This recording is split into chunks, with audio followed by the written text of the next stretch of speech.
আমরা এটাকে সেভ করলাম, ডিসপ্লে থেকে হাঁটালাম। এবার দেখো প্রোডাক্টের ভিতরে এটা শিফট অল্ট এফ দিলে এটা ফরম্যাট হয়ে যাবে। এটা সেভ করার পর আমরা সবার উপরে যাব, প্রোডাক্ট গ্রিড। আচ্ছা, আমরা একটা আর্টিকেল মূলত এখানে রাখবো, article ID, article ID, article ID, article ID, এবং সবগুলো কি করব, ডিলিট করে দেব। দেখি ইফেক্ট কেমন আসে। এখানে সবগুলো কি করবো, ডিলিট করবো, শুধু একটা রাখবো। ঠিক আছে, কারণ এটাকে আমরা এখন ডাইনামিক করব। এখন যদি কন্ট্রোল এস করি এবং এটা যদি আবার রিফ্রেশ করি, তাহলে একটা প্রোডাক্ট থাকার কথা, এবং এখানে একটাই মাত্র প্রোডাক্ট থাকলো। তাহলে এখন এটাই মূলত আমাদের প্রোডাক্ট কার্ড। এখন এই প্রোডাক্ট কার্ডটা আলাদা করতে হবে। প্রোডাক্ট ফোল্ডারের ভিতরে আমরা একটা ফোল্ডার নিলাম, card, CRD card dot HTML। ঠিক আছে, এখন এটাকেও কন্ট্রোল এক্স করব এবং এখানে ইনক্লুড করব কাকে, ইনক্লুড INCLUD ইনক্লুড, আমরা কি লিখবো, dot slash card, CARD card dot HTML। Control S করলাম, এটাকে কন্ট্রোল ভি করলাম, এটাকেও সেভ করলাম। এবার যদি আমরা রিফ্রেশ করি তা পরিবর্তন হয়নি, তার মানে ঠিক আছে আমাদের সব কিছুই। এবার খেয়াল করো, এটা কি এবার আমাকে ডাইনামিক করা লাগবে। ঠিক আছে,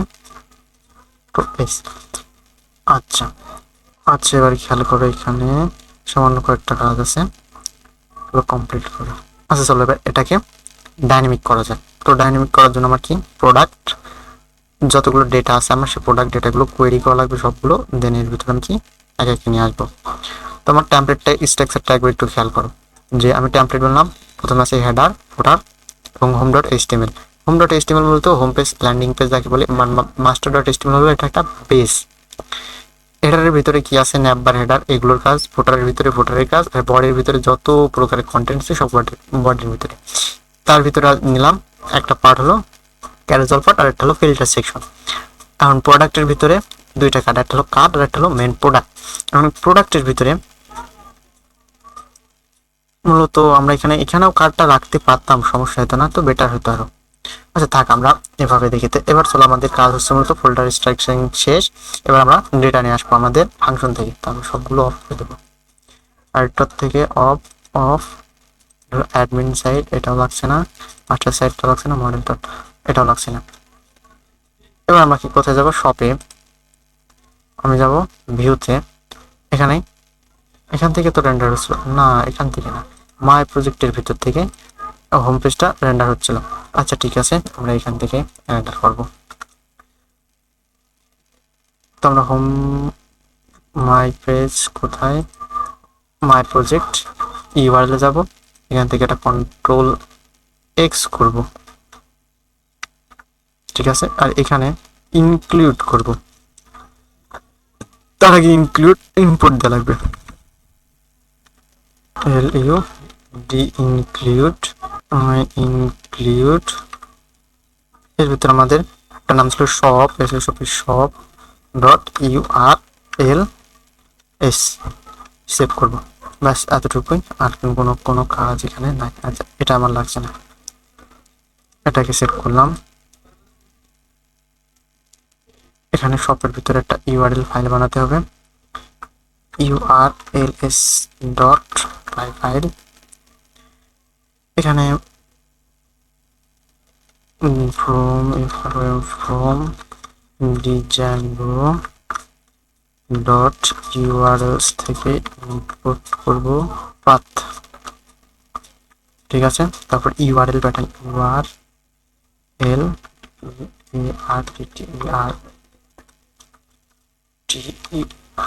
প্যাটার্নস। যদি বানান ভুল যায় সমস্যা হবে, তো তার থেকে বরং ভালো, বানান ভুল হওয়ার থেকে বরং ভালো আমরা একটা URL এর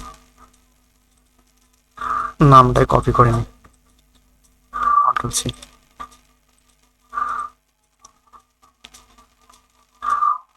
বানান ভুল গেলে সমস্যা হবে।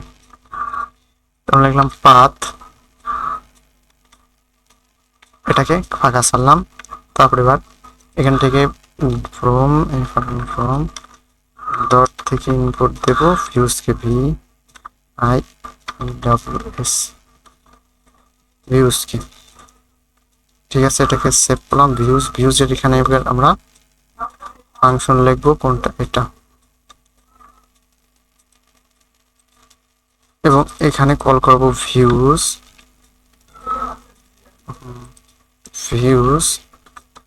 ডট হোম, এই যে হোম, এবং এটার নামও দেব হোম। একই কাম, কোনো সমস্যা নাই। কিন্তু এবার এখান থেকে আমরা যত মডেল ছিল সবগুলো ইনপুট করবো। তো আমরা লিখবো from dot DL S models, suggest কেন করলো না, সাজেস্ট করো, হ্যাঁ ইম্পোর্ট। আমরা এখান থেকে ইনপুট করব কাকে, মডেলগুলোকে। আমার মডেলগুলোর নাম ছিল, অ্যাডমিন প্যানেলে যাও, এই কয়টা model, control C control V, custom user, product, image, review, category. তারপরে এখানে প্রোডাক্টের সমস্ত অবজেক্ট ডিলিট করবো। আরো CT product slash P R O D U C T product dot O B J object dot all, অর্থাৎ সবগুলো। দেন একটা কনটেক্সট বানাবো, একটি কনটেক্সট, এখানে P R O D U C T S products clone product, এবং এই কনটেক্সটটাই আমার কি হোম ডট এইচটিএমএল এর ভিতরে পাঠাবো, কনটেক্সট। ঠিক আছে, তাহলে কি এখন প্রোডাক্টের যতগুলো অবজেক্ট আছে ততগুলো অবজেক্টের জন্য এখন আমরা প্রোডাক্টস ভেরিয়েবলটা এই টেমপ্লেটের ভিতরে ব্যবহার করতে পারি। তো এবার আমি আসবো, হেডার লাগছে না আমার, আমি এটাকে রাখলাম, এটাও রাখছি না, স্ট্যাটিক অফ করলাম। এবার আমি রাখবো প্রোডাক্টের ভিতরে, এখানে কি আমি মূলত এখানে আমি লুপ চালাবো। কেমন loop, percentage for product P R O D U C T product in products P R O D U C T S products, এবং এখানে ইন ফর করবো, ইন্ড ফর। আচ্ছা, প্রোডাক্ট যদি লেন্থ 0 হয়, অর্থাৎ একটা অবজেক্ট আসে, তখন কি হবে, তখন এটা ডিরেক্ট একটা এই কার্ড ডট এসটিএমএল একটাকে টেমপ্লেট করাবে, মানে রেন্ডার করাবে। তো এই ক্ষেত্রে আমি লজিক দেবো গ্রিডের ভিতরে না, গ্রিডের ভিতরে দেওয়া লাগবে। এখানে আমি আগে একটা শর্ত দেব যে ইফ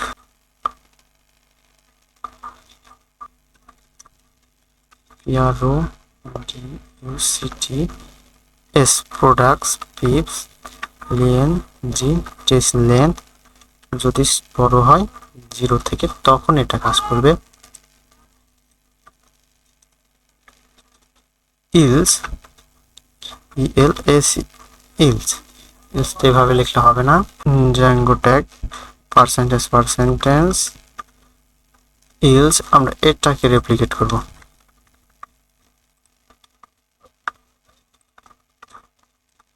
এবং ইফটা বন্ধ করব, পার্সেন্টেজ ইন্ট ইফ করার পর এবার এখানে এখন আমরা প্রোডাক্ট কার্ডে যাব, সেটিংস হারালাম, কার্ডে আসলাম। আসার পর এখানে খেয়াল করো, আমরা এখন প্রোডাক্ট ভেরিয়েবলটা এখানে ব্যবহার করতে পারি। তো এখানে প্রথমে স্মার্টফোন, লিপস, কার, আর্টিকেল, আবার অল্ট জেড করবো, অর্থাৎ এটাকে এখন আমার ডিসপ্লের ভিতরে আসবে সব কিছু। আচ্ছা, এটাকে আমরা কি করবো, প্রোডাক্ট ডিটেল একটা লিঙ্ক, এই জায়গাটা এই জায়গায় আমরা প্রোডাক্ট আইডি দেবো। ঠিক আছে, আমরা এখানে জ্যাঙ্গো ট্যাগ শুরু, এবং দেখো product PRO city product dot ID. ঠিক আছে, তারপরটা দেখো, এটা কি ইউআরএল, অর্থাৎ প্রোডাক্ট মানে ইমেজের ইউআরএল। এবার এখানে আমি এখান থেকে একটা বাদ দিলাম, আমরা একটা ভেরিয়েবল নেব। আমরা ভেরিয়েবলটা কিভাবে নেব, আমরা লিখবো product P R O D U C T product dot, দেখো আমার মডেলটা একটু খেয়াল করো, এখানে প্রোডাক্ট ছিল, এখানে ইমেজের সাথে সম্পর্ক কি ছিল, রিলেটেড নেম প্রোডাক্টস দিয়ে। হ্যাঁ, তার মানে এখন প্রোডাক্টের ভিতরে আমরা যদি এখন প্রোডাক্ট করি, আচ্ছা আমরা এখানে লিখবো product dot products P R O U C T S products. এই প্রোডাক্টসটা মূলত কি, ইউসিটিএস প্রোডাক্টস। এই প্রোডাক্টস মূলত এই যে ইমেজ ট্যাগের ভিতরে আমরা যেই প্রোডাক্টস এই ডিলিটেড নেমটা দিয়েছিলাম এইটা। তারপরে এটা গেট করব first if R S T first, অর্থাৎ প্রথম অবজেক্টটা, তার ভিতরে অ্যাক্সেস করব ইমেজ ডট ইউআরএল।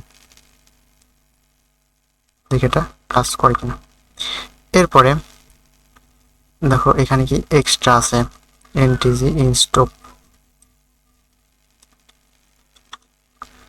এখানে percentage PRO D product dot এক্সটিআর extra. আপাতত দেখি এটাই রেন্ডার করে কিনা। যদি সেভ করি, এখন যদি রিফ্রেশ করি, কি সমস্যা দেখি। আমার পাইথন সার্ভারে সমস্যা, সব ডট ইউআরএল কি সমস্যা, নো মডিউল নেম সব ডট ইউআরএল আছে তো। ওয়েট, কন্ট্রোল সি, আবার যদি রান করাই, এবার যদি রিফ্রেশ করি, এসেছে, কিন্তু আমার সেই অবজেক্টটা এসেছে কিন্তু ইমেজ আসি নাই। ইমেজ কেন আসি নাই? আচ্ছা, product Zango template model dot PNG, ঠিক আছে, কিন্তু এখানে না। খেয়াল করো, আমরা যে ফটোটা আপলোড করেছিলাম সেটা এখানে আছে, কিন্তু আমার এই প্রোডাক্ট এটা কি আমার মিডিয়ার ভিতরে থাকা উচিত ছিল। তো আমাদের এখন কি করা লাগবে, আমাদের এখন মূলত একটা মিডিয়াম নামক একটা ফোল্ডার বানানো লাগবে, দেন সেখানে আমাদের পারমিশন দেওয়া লাগবে, তারপরে আমরা এই প্রোডাক্টটা ভিউ করাতে পারবো। তো আজকের ভিডিও আপাতত এখানেই থাক, আমরা পরবর্তী ভিডিওতে দেখব কিভাবে আমরা পারমিশন দিয়ে ইমেজটা ভিউ করাতে পারি।